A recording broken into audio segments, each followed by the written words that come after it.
This lesson is about the first step in a productive conversation, series of conversations where you're trying to influence somebody. And this has to do with reflection. When I used to ask my grandmama how she dealt with these messed up white people's attitudes, she said, you're not going to change them all and you're not going to change them right away, but whatever you do, you got to calm your butt down. So she didn't use the word centering, but what I'm saying is that you have to figure out a way of centering yourself, a way of calming down so that you can deal with what you're dealing with. And a lot of people have practices of centering that they use on Sunday afternoon, but not when they're about to have a conversation. So centering.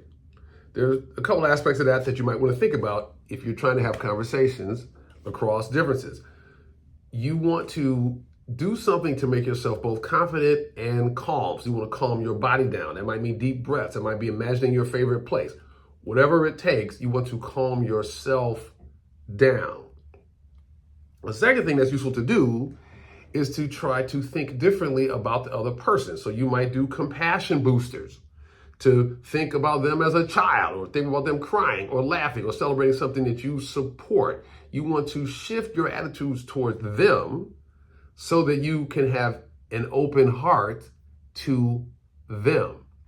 Now, another way that you might center yourself for this conversation is to think about what your goals are, is to think about the big picture. You're trying to protect democracy. You're trying to fight off foreign influence, trying to make us more divided. You're trying to fight white supremacy or misogyny, homophobia, whatever it is.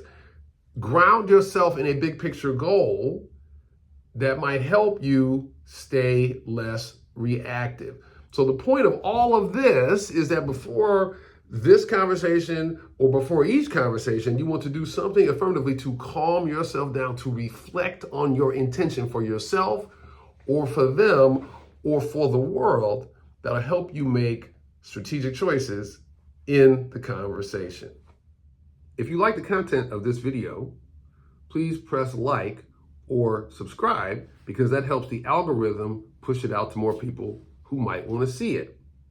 Anything you do in support, whether it's a like or a subscribe or a share or even a small financial contribution to this self-funded project, is helpful in making sure we can continue this important work of spreading compassion for the sake of democracy.